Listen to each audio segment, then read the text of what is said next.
terceiro maior país da África vive um momento de total colapso de sua sociedade por causa de uma disputa de poder. Ao norte do continente, próximo do Egito, o Sudão tem enfrentado um conflito que já deixou mais de 400 mortos e cerca de 4.000 feridos, segundo a Organização Mundial da Saúde. Moradores da capital Khartoum tentam deixar a cidade. Há relatos de corpos expostos nas ruas depois do 5º dia de batalhas entre o exército e um grupo paramilitar rival. Faltam alimentos, energia e água encanada.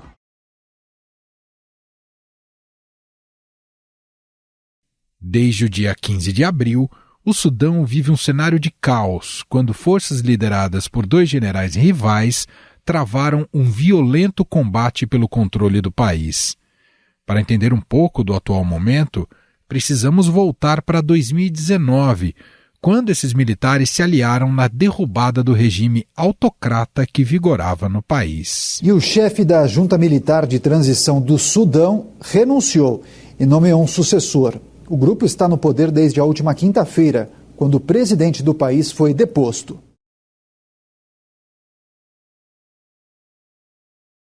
O regime do ditador Omar al-Bashir começou em 1989 e foi marcado por corrupção e assassinatos em massa. Em março de 2009, al-Bashir se tornou o primeiro presidente em exercício a ser indiciado na Corte Penal Internacional, principalmente por causa do conflito de Darfur. O governo do Sudão concordou nesta terça-feira em entregar ao Tribunal Penal Internacional o ex-presidente Omar al-Bashir, que deixou o poder em abril do ano passado e enfrenta 2 mandados de prisão internacional por genocídio, crimes de guerra e crimes contra a humanidade cometidos durante ataques do exército e de algumas milícias contra a população civil de Darfur, no oeste do Sudão, entre 2003 e 2008. Rebeldes da região de Darfur tentavam desde 2003 a separação do país e foram violentamente reprimidos pelo governo de al-Bashir. Estimativa da Organização Mundial da Saúde mostra que, ao longo do conflito, mais de 300.000 pessoas foram mortas. Após a queda de al-Bashir, os militares tomaram o poder para garantir o processo de transição democrática do país. Desde então, o Sudão é governado por 2 lideranças, o general Abdel Fattah Burhan e Mohamed Hamdan Dagalo, chefe do grupo paramilitar Forças de Apoio Rápido. Mas nos últimos meses, os 2 militares entraram em conflito sobre os rumos do país.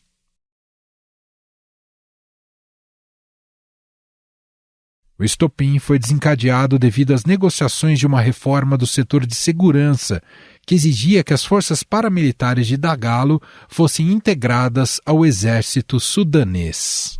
No Sudão, paramilitares ocuparam o Palácio Presidencial e assumiram o controle do aeroporto internacional. O general Abdel Fattah al-Burhan, que passou a comandar o país a partir de um golpe de Estado em 2021, está desaparecido. As explosões e tiros começaram de madrugada na capital Khartoum.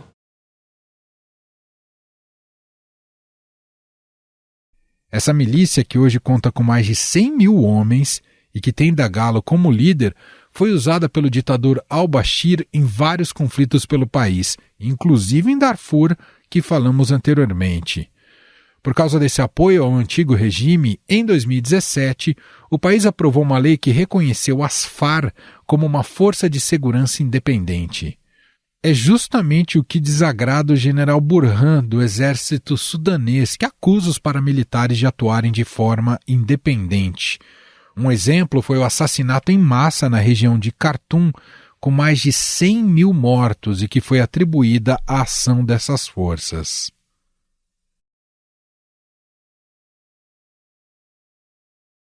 No entanto, especialistas apontam que há também um interesse político e econômico por trás do conflito.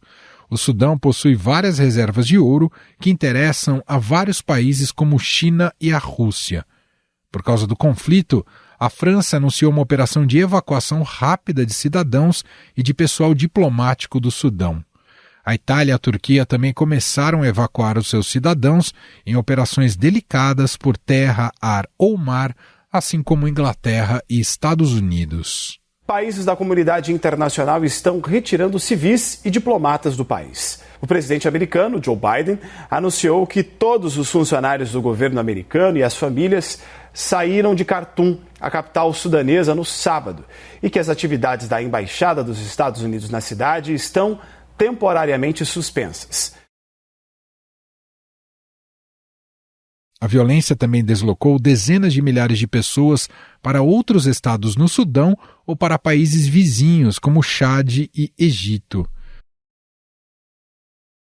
Neste domingo, o Papa Francisco apelou ao diálogo face à situação grave do país. Invito a pregare affinché si depongano le armi. Convido a rezar para que as armas sejam depostas e prevaleça o diálogo, que retornem juntos o caminho da paz e o da concórdia. Também neste domingo, o governo brasileiro evacuou cerca de 20 cidadãos que estavam no Sudão. Dias antes, um grupo de jogadores de futebol que joga no país havia reclamado da morosidade do Itamaraty. No momento a gente está encontrando um pouco de dificuldade porque o aeroporto está fechado. A gente não sabe como eles podem fazer esse contato com o governo daqui. É uma briga entre eles, né? Mas só que a gente não tem nada a ver com essa briga, com essa guerra não é nossa. E a gente está um pouco desesperado porque a gente está fazendo um apelo grande ao Itamaraty aí para que possa estar nos ouvindo, aí tá nos ajudando e nos tirar daqui o quanto antes. Por nota, o Itamaraty afirmou que segue empreendendo esforços para retirar todos os brasileiros em território sudanês tão logo quanto possível. E para falar um pouco mais sobre esse conflito e a natureza dele, vamos conversar agora com o professor da Escola de Relações Internacionais da FGV, Daniel Rio Tinto. Tudo bem, professor? Seja muito bem-vindo. Olá, Emanuel. Obrigado. É um prazer estar aqui. Professor, o atual conflito no Sudão pode ser classificado já como uma guerra civil? E qual é o tamanho e gravidade do impasse na sua avaliação? Tem muitas maneiras, muitas medidas de dizer se é ou não uma guerra civil. Né? Tem muitas métricas que a gente usa para isso.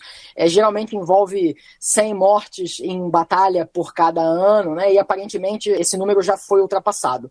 Então, normalmente já entraria no contexto que a gente consideraria um contexto de guerra civil. Por enquanto é muito difícil dizer exatamente o que vai acontecer, como vai desdobrar e quanto tempo vai demorar, né? Mas o encaminhamento que parece estar tendo não é o de que ocorresse um golpe de Estado bem sucedido rápido, que geralmente é o que acaba encerrando guerras civis no contexto do que está acontecendo no Sudão, assim, quando tem uma transição rápida, né, de alguém que toma o poder e não tem muito conflito. Parece que vai ter mais tensões, vai ter um conflito um pouco mais prolongado. E a tendência agora, com a informação que a gente vai tendo, é uma coisa bastante recente, a gente tem a ideia, né, ou me parece pelo menos, que a gente ainda vai ver bastante interação entre as duas partes antes de a gente ter uma noção melhor do que exatamente está acontecendo. Então eu diria que ainda vai ter um período quente aí no Sudão antes da gente ter uma noção melhor de como resolver esse conflito.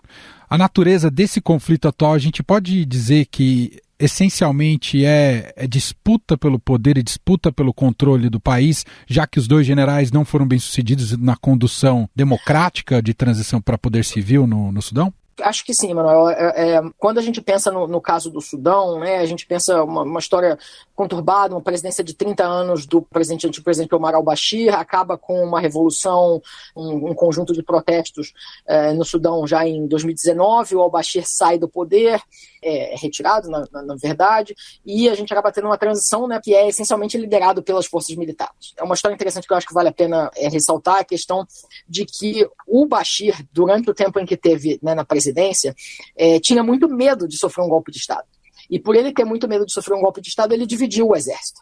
Ele fez tudo o que ele pôde na posição dele presidencial para criar diferenças entre partes diferentes das Forças Armadas dentro do Sudão e criar centros de poder distintos dentro do Sudão. Uma das coisas que resultaram desse processo foi a formação dessa RSF, né, o Rapid Support Forces, que é a parte do exército que é liderada pelo Hemedti, pelo Hemedti. Isso. Exatamente. Uhum. E ele teve essa posição, ele foi uma pessoa de destaque, a formação da RSF vem lá de trás, policiais, uma força de contra-insurgência muito, muito forte, o Hemeti é uma personalidade, e ele sempre foi um centro de poder muito grande dentro das Forças Armadas, inclusive com uma influência enorme, até como, em certa medida, guarda presidencial. Agora que a gente tem esse momento do governo transicional, o Burhan, que é o comandante do exército e agora, né, o líder do governo transicional, trouxe, né, por preponderância do Hemeti, ele trouxe ele para ser número 2. Mas aparentemente eles nunca se entenderam muito bem, isso sempre foi uma relação muito problemática e que acabou degringolando numa disputa de poder agora, de fato, com violência, principalmente porque um dos movimentos que o Exército fez foi a ideia de acabar com a RSF, integrar a RSF nos quadros do Exército normal, o que tiraria muito poder e prestígio do Hemeti, né? Isso gera uma tensão, obviamente, até porque ganho de poder de um é visto como a perda de poder do outro. Professor, o quanto essa guerra pode acabar arrastando os países vizinhos para o conflito? Essa é uma pergunta, a pergunta, eu acho que é uma das principais perguntas que está sendo vista agora e que a gente tem pensado bastante. Existe sempre esse potencial, né? É muito frequente, essa é uma dinâmica muito frequente em guerras civis em geral, especialmente em lugares que têm fronteiras porosas, tem muitas dinâmicas transnacionais. Isso causa, né, um aumento na chance de que tenha, a gente costuma chamar isso de spillover, né, transbordamentos do conflito. Existe essa possibilidade? Existe. O Sudão é um país relativamente, tem uma infraestrutura relativamente boa, tem um controle de fronteira relativamente bom para o contexto, e eu acho que existe uma chance não trivial de que isso tenha um impacto, principalmente no Chad, em alguns países do Sul, mesmo afetando a questão de Darfur, mas eu acho que essa ainda é uma daquelas perguntas que a gente não tem uma muito boa resposta. Agora, que é um risco, com certeza é um risco. Essa é uma dinâmica muito presente em guerra civil, não seria a primeira, nem a segunda, nem a terceira vez que isso acontece, e a chance da gente ver isso é possível e com certeza é uma fonte de preocupação. As nações ocidentais têm influência hoje no Sudão, professor? Tem alguma influência, conseguiram inclusive, né, negociar agora uma série de processos de evacuação. A gente também está vendo isso acontecer agora, é tudo muito recente, né? Acho que ainda foi hoje de manhã, se eu não me engano, que teve algumas evacuações de pessoal europeu que voltou para a Europa, e os Estados Unidos também fizeram um movimento de evacuação grande, foi hoje pela manhã, ou se não foi ontem. É possível por conta de alguma influência, mas tanto quanto eu consigo perceber, eu acho que no momento até quem exerce mais influência nessa relação com os atores no Sudão são países do Oriente Médio, os Emirados Árabes Unidos, uma série de países na região que tem mais influência no regime e nas dinâmicas de poder, assim como o Egito e outros países ali da região, tem mais influência do que propriamente as nações ocidentais. Dito isso, é claro que países europeus, os Estados Unidos, né, assim, os países na ONU têm sempre uma influência grande quando se trata desse tipo de questão e fazem pressão para conseguir tentar moderar, obviamente, quando é do interesse. Me parece que nesse caso me parece que seja do interesse das nações ocidentais tentar evitar esse conflito. Envolve também problemas com a questão da água do Nilo, que é crítico para o Egito, enfim, uma série de questões importantes envolvidas. Do ponto de vista militar, o maior interesse no Sudão tem a ver com a costa sudanesa no Mar Vermelho, professor? Não tenho certeza se tem necessariamente a ver com isso. Isso é mais uma questão que ela não é propriamente uma questão militar, no sentido de que não parece que haja uma grande preocupação estratégica das partes, com que território eles controlam exatamente, mas é uma disputa de poder entre duas partes que têm armas à sua disposição. Né? São dois grupos que têm uma série de armamento à sua disposição, que são capazes de mobilizar a violência, sentem nessa disputa de poder, que podem mobilizar essa violência para conseguir os seus objetivos. Então, eu acredito que é menos uma disputa sobre controlar um determinado território, controlar um determinado recurso, ter acesso ao mar, é menos isso e é mais uma disputa de poder. É óbvio que essa disputa de poder acaba influenciando o controle de certos lugares físicos. Então, por exemplo, controlar um porto, obviamente, é útil, controlar um ponto logístico, obviamente, é útil, uma fonte de água, ou o centro do governo em Khartoum, cidades importantes, essas coisas são, obviamente, importantes, né? Mas não é o foco, né? O foco da questão não me parece que seja necessariamente esse. A gente falou aqui das nações ocidentais, o senhor vê potencial para intervenção de alguma dessas potências na região? Eu ficaria muito surpreso, Emanuel, ficaria muito surpreso se isso acontecesse. Eu acho Acho que não tem, no momento, não tem clima político para uma intervenção desse calibre, que certamente demandaria uma força enorme, né? demandaria muitos recursos. A gente não parece que a gente esteja num clima político para isso, considerando a situação na Ucrânia, diversos outros lugares na África que também estão com questões de conflito muito quentes, onde a gente até já tem operações da ONU e tem uma preocupação de como essas operações da ONU vão continuar acontecendo. Acredito que não há muito apetite para isso. Entretanto, o desenrolar das coisas pode acabar demandando isso. Então, eu também não diria que é impossível, mas acho pouco provável, especialmente do jeito que as coisas estão se delineando agora.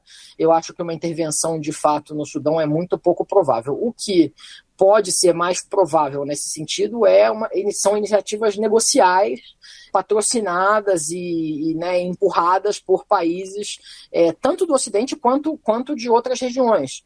Países que têm influência no Sudão como um todo, mas principalmente países que possam estar eventualmente ligados, ao Burhan ou ligados ao Hemedti, que têm influência no nível pessoal com essas pessoas, lideranças de países que têm influência no nível pessoal com essas pessoas podem tentar ajudar a desmobilizar o conflito e tentar mudar a situação de figura. Potencial sanguinário enorme, desse conflito. É uma população, um país muito pobre que vai ficar à mercê de 2 generais que comandam exércitos, então realmente o prognóstico não é nada animador, não é, professor? Sim, não é animador. A gente está falando de um país de cerca de 45 milhões de habitantes, é um país com bastante gente, um país relativamente grande para padrões africanos, um país, sim, pobre e com muitos desafios econômicos e sociais para lidar, mas que sempre onde tem o potencial para ter um efeito devastador muito grande, infelizmente.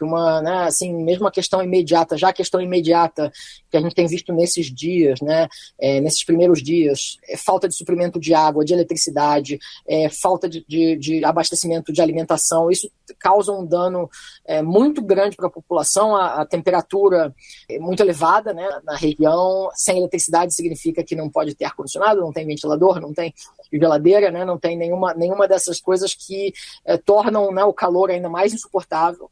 A gente não é uma realidade completamente louca para a gente aqui no Brasil, mas essa ideia, o calor é extremamente e causa todo tipo de doença, ajuda a promover doenças ou mesmo questão de insalubridade em geral. Então, o potencial para que haja um desastre humanitário associado é não trivial. Eu acho que é bem significativo e é uma questão de importante, para ser considerado. A gente observou, nos últimos dias, também o Brasil e o Itamaraty tentando tirar brasileiros de lá, alguns que atuavam jogando futebol conseguiram sair pela fronteira com o Egito, mas a relação do Brasil com o Sudão é muito pequena, professor. Sim, tanto quanto eu sei, o Brasil e o Sudão não têm relações muito expressivas. O Brasil teve, e até continua tendo, certamente, uma boa presença na África em geral, uma presença diplomática, de parceria na África, mas a nossa relação com o Sudão não é uma relação, tanto quanto eu sei, particularmente expressiva. Agora, também o que é habitual em casos de conflito, quando eles acontecem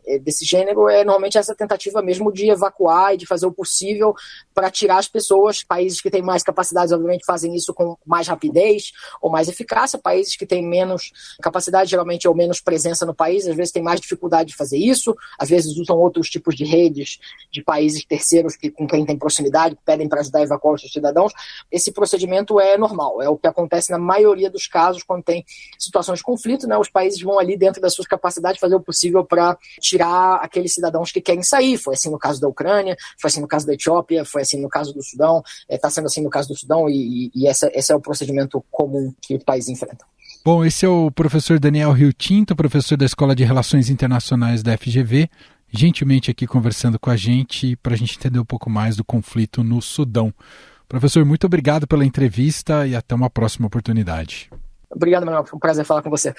Este foi o Estadão Notícias de hoje, terça-feira, 25 de abril de 2023. A apresentação foi minha, Emanuel Bonfim. Na produção, edição e roteiro, Gustavo Lopes, Jefferson Perleberg e Gabriela Forte. A montagem é de Moacir Biasi. E o nosso e-mail, podcast@estadão.com.